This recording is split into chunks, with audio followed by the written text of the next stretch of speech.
Hello and welcome to This Inspired Life. My name is Andy Taylor, and in this video I'm going to talk to you about two reasons why I think, in my experience and the experiences of other people that I've talked to about this, two reasons why I believe you're being held back or you're feeling held back in your progress toward your outcomes, your objectives and goals.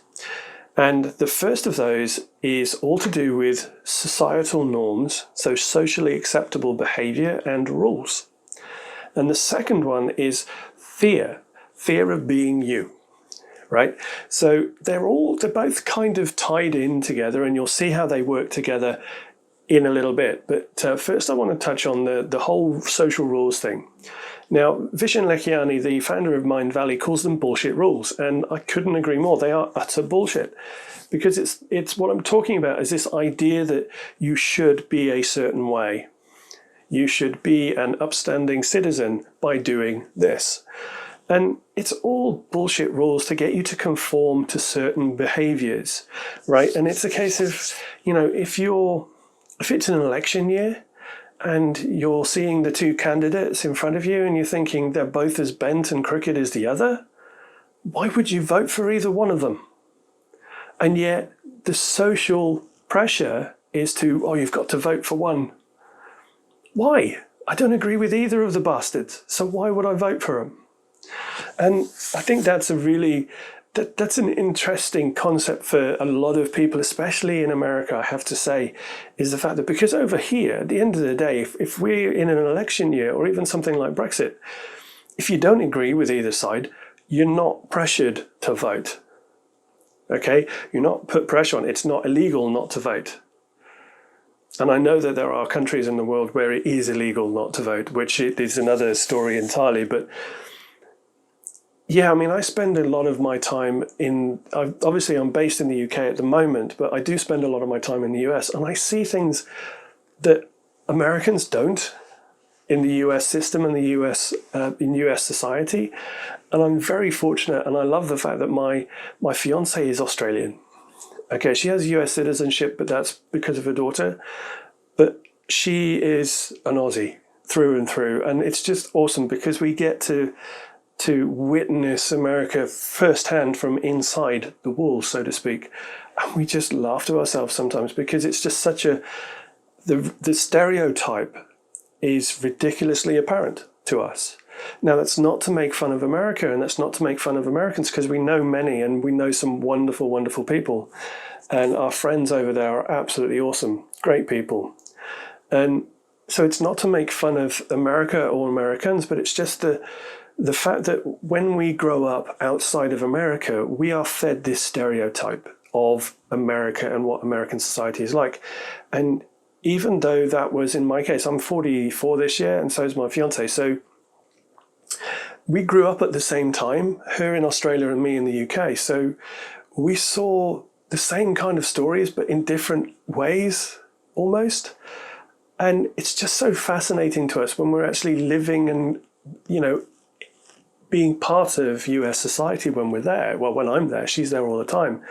But when I'm there, we're kind of like a couple being part of US society. And it's like, okay, that was some years ago, and yet it's still true. It's just it's like living in a TV show almost.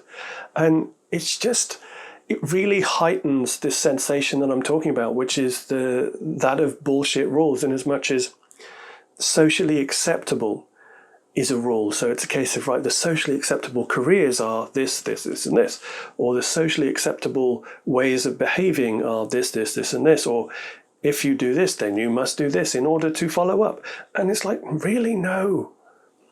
And they're just rules. And, they're just rules, but they're not written anywhere. And they're not enforceable, and they're not binding. But we just grow up with them because society kind of dictates to us as we're kids, and as we enter the school system, we're told that this is right, this is wrong. And, when we're younger, when we're kids, our parents, generally, it's for our own safety and our well-being. So that's kind of excusable and forgivable.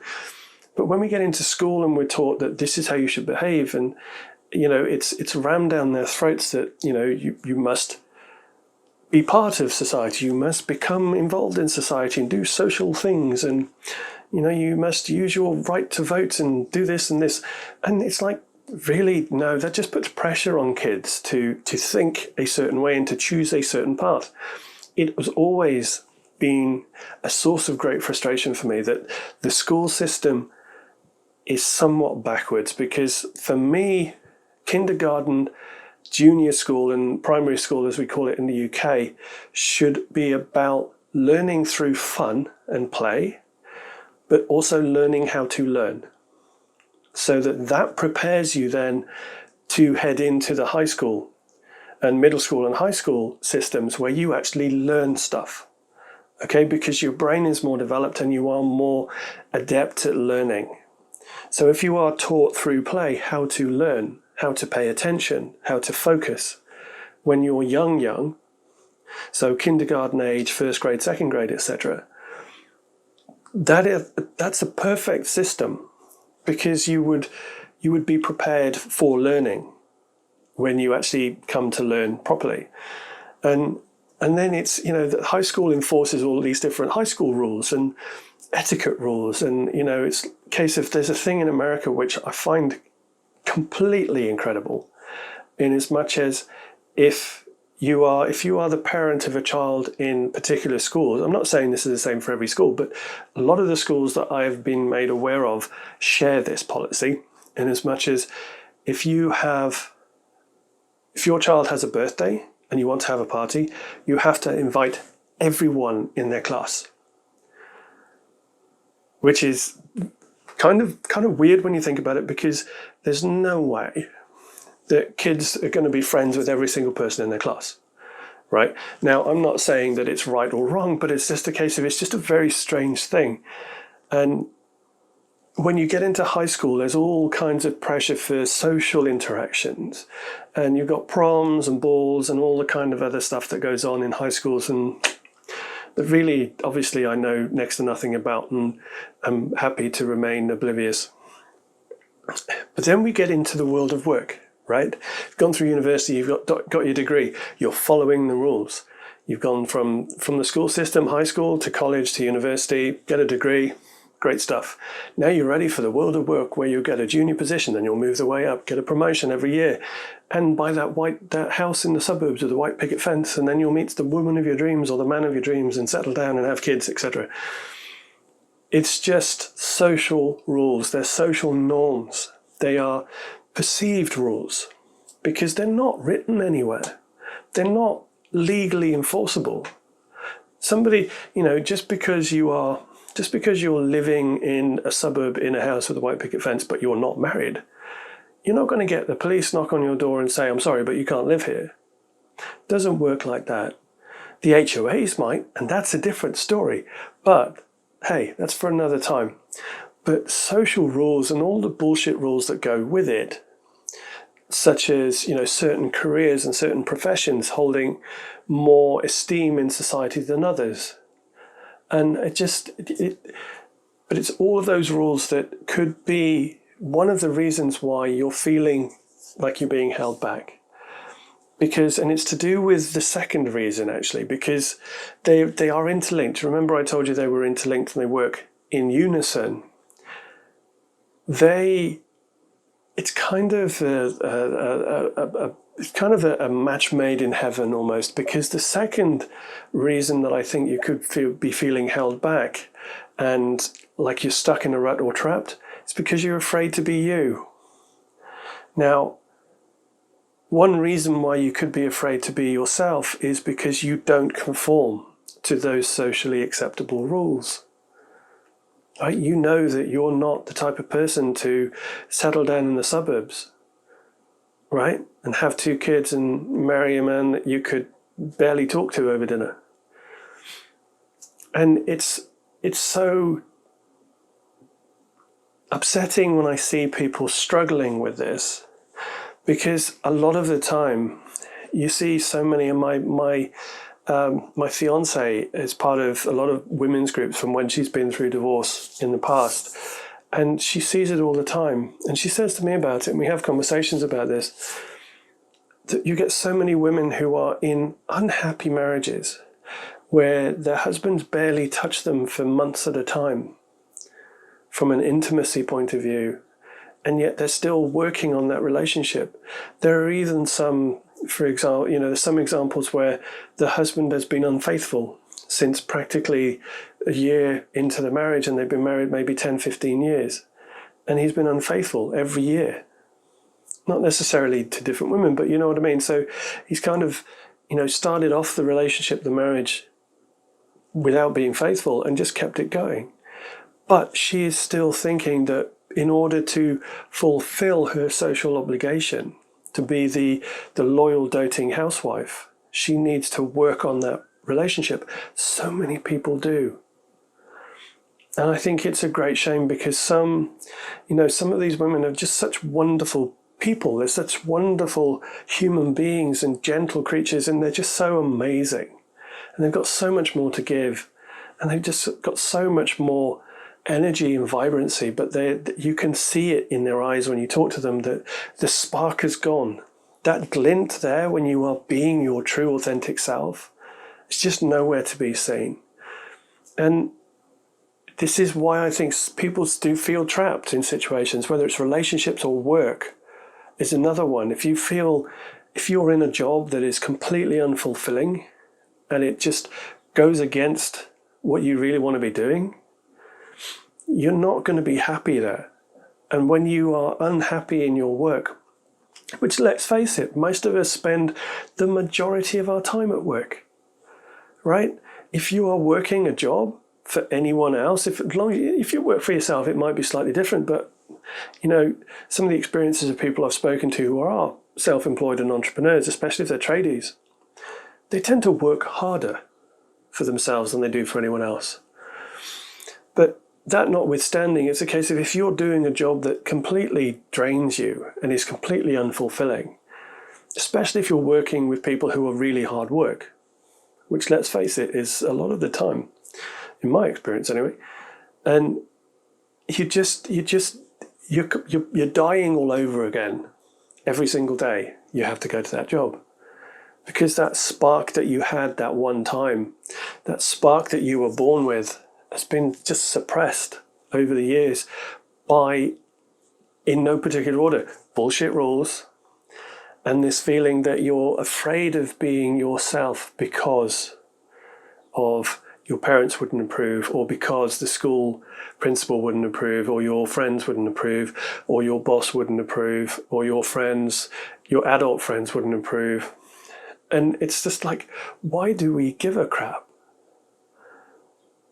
Why do we give a crap when it comes to when we're in that situation where we feel drained, we feel physically drained, and we feel like we're suffering? And I say we because I've been there too. So many years ago, I was just completely done with everything. And it's such a draining experience to be unfulfilled in every single area of your life. And it's enough. It's enough to make you want to give up. But please don't. Please hear me on this, because it's such a shame. I feel sorry. I feel sad whenever I see or encounter anybody, as no matter how vague the reference and how vague the connection, who is going through that, so that they're trapped, in a sense, in a never-ending perpetual cycle of suffering from their job, their relationship, their home life, job, relationship, home life, and it's just self-fulfilling all the time, and it just keeps piling on top, on top, on top, on top, on top. And it's going to get to the point somewhere where something's got to give, and it's usually you. So please don't give up on you. Please don't be afraid to be you. The worst thing that is going to happen when you stand up and you decide to dust yourself off and live authentically from your true self is that you will lose the job that you hate going to anyway.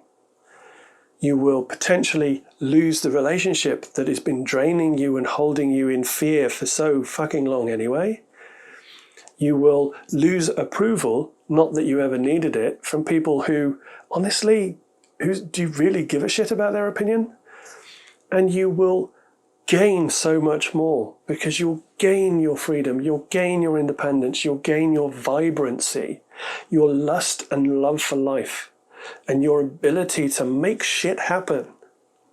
Because when we are living on the back foot, so to speak, where we're living less than we can be, it's just so difficult to get up in the morning, let alone focus on something that seems way out there. I mean, so many people, I've been to Tony Robbins events a couple of times. And I've got to say, from talking to a lot of the audience members when I was crewing there,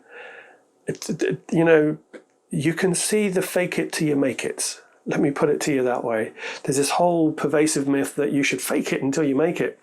So there's an awful lot of people that go to Tony Robbins that are faking the inspiration and the energy just to make it through and see if that helps. And if honestly, it really doesn't.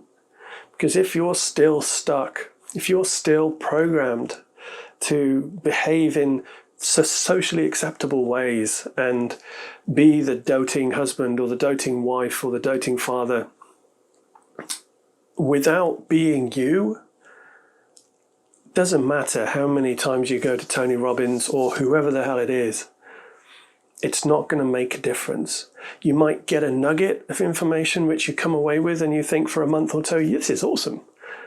But before much longer, life and the shit you've got to deal with on a daily basis, it's just going to grind you down again.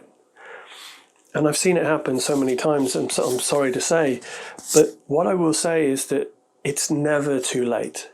You have the ability within you. You have that core true self buried deep down. It might be covered in years of horseshit that you just need to dig away and get rid of before you can see the diamond, and then you can shine that up and see the luster for what it really is, which is your beautiful inner self. And when you can do that, you just grow exponentially like that. And you just become so much more aware of the world. And as I talked about in one of my earliest videos, I would imagine, we talked about awareness. And the second you become more aware from your true self, you see so much more potential, opportunity, and possibility for you and everyone you care about. Because even though some people are going to be afraid of you stepping out of your comfort zone, that is to say your socially accepted place in the world, to be you and to do you genuinely and authentically, some of your friends, even family members, even those closest to you, are going to be kind of, oh, really? Should you be doing that? And that's okay, because they're trying to protect you. They're trying to stop you from getting hurt or feeling embarrassed or failing. But I've got news for you. That's all part of the journey. It's all part of life. So, and you're not, unless you've failed spectacularly at anything, you've never really lived. So what I would say is, even though the closest people to you and the people you care most about might be trying to err you to the side of caution, don't give up on yourself. Tell them with love and respect, I appreciate what you're saying, but I have to do this for me. Right? Or even better still, I appreciate what you're saying, but I want to do this for me. Because language is key. So I'm going to wrap it up in a moment, but I just want you to understand that there are times when, you feel so pulled back and you feel so drained with everything that's going on around you in your life and your world, and you feel so stuck that you just can't see a way through or a way out.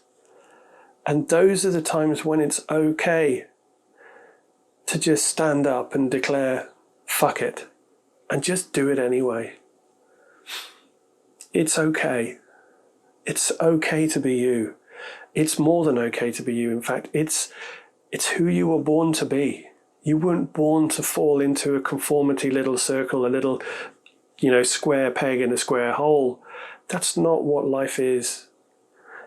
Society has dictated that that's what life should be, because it makes things neater. And that brings me on to the subject I said I'd probably get to, which is HOAs. right? The whole point of an HOA is that every house looks the same. All the gardens, the grass is a certain specific length. You can't have your bins out in the street anywhere other than a designated area. And it's like, fucking really? I was blown away when I was told that first, I've got to be honest. And it's a case of, yeah, no, that's not for me. But that comes, it comes back full circle to the fact that it's okay to be you. It's okay to be scared a little of stepping out of your socially conformed little square hole and become a triangular peg, for fuck's sake. Just go do you. You will go do you, and you will experience so much more of life. You'll experience so much more joy, so much more vibrancy. And like I said, the more you become aware of what potential there is out in the world, the more potential and opportunities and possibilities you will see in the world.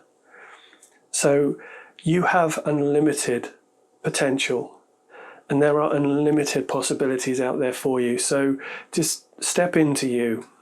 Just find out who you really are.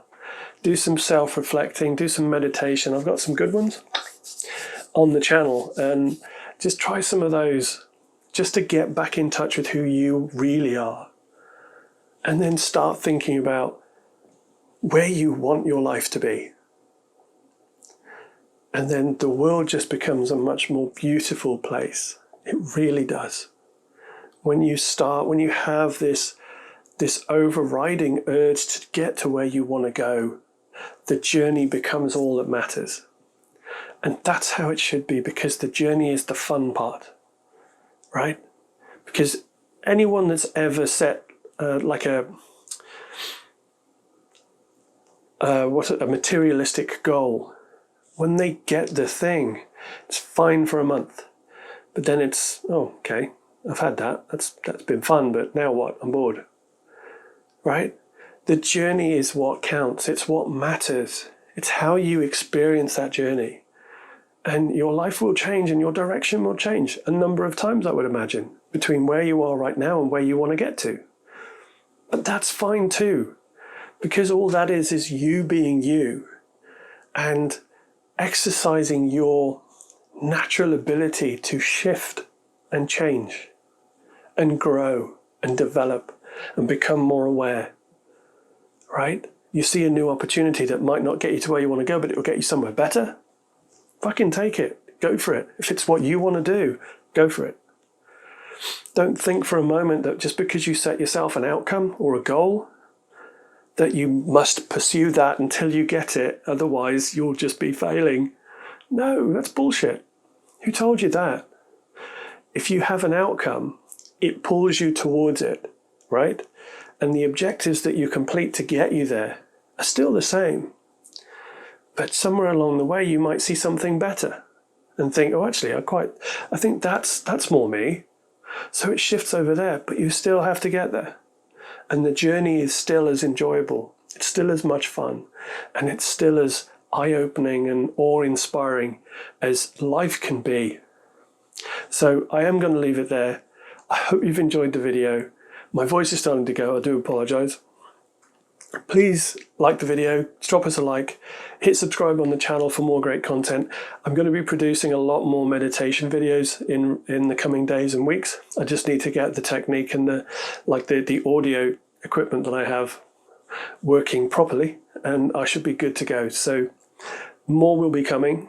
I hope you're enjoying those too. I hope you're enjoying all the content, and stay with us and stay tuned for more great videos.